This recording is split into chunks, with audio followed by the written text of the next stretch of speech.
Well, I've just been out in the garden sweating my giblets off. Wood carving calls. So, today I'm going to show you how I carved this stone wall. And it's so good that I oiled it twice. And you'll see why later in the video. It's not a good reason.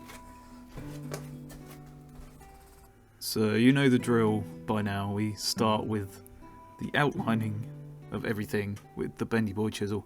I always push in with the corner. I don't know if people notice this, but I always push in with the corner and glide along rather than push in with the actual entirety of the face of the chisel.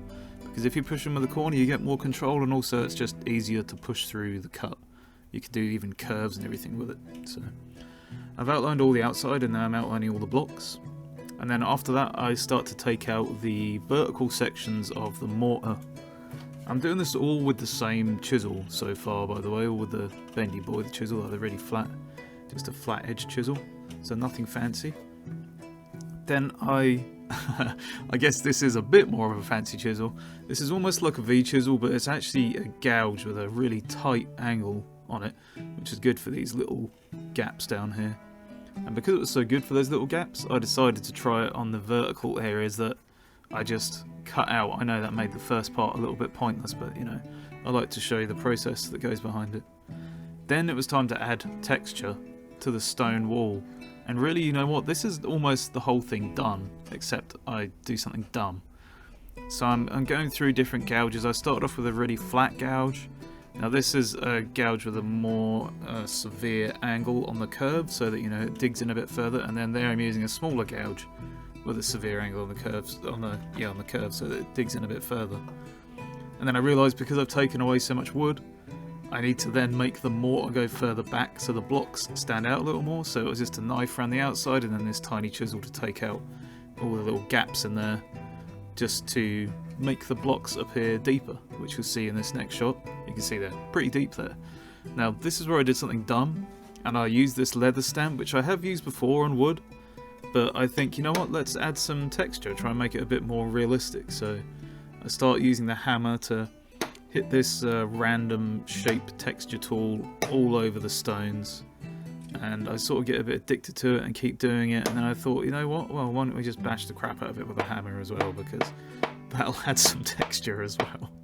And while we're at it, hey, why not just grab a nail and hit the top of it on there, because that's going to add some texture too. So I did all of that, and then I put this oil on to every single little block, and I absolutely hated it. So I started all over again, pretty much.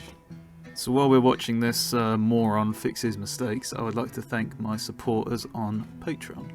If you're a supporter on Patreon, you get to see my videos ad-free and at least a day before anyone else.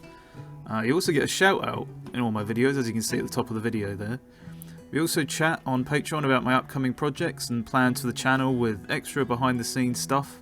And of course, the supporters get some influence into the content of future videos.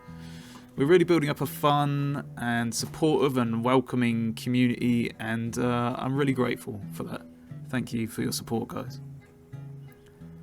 So after I added all the extra texture there, I decided to use a little chisel to take away like little corners and edges and stuff to make the blocks look a bit more realistic. Then I just slapped on some bold linseed oil, and thankfully I think I saved it. I think that turned out pretty cool. This wasn't actually one of the suggestions from the comments or from Patreon,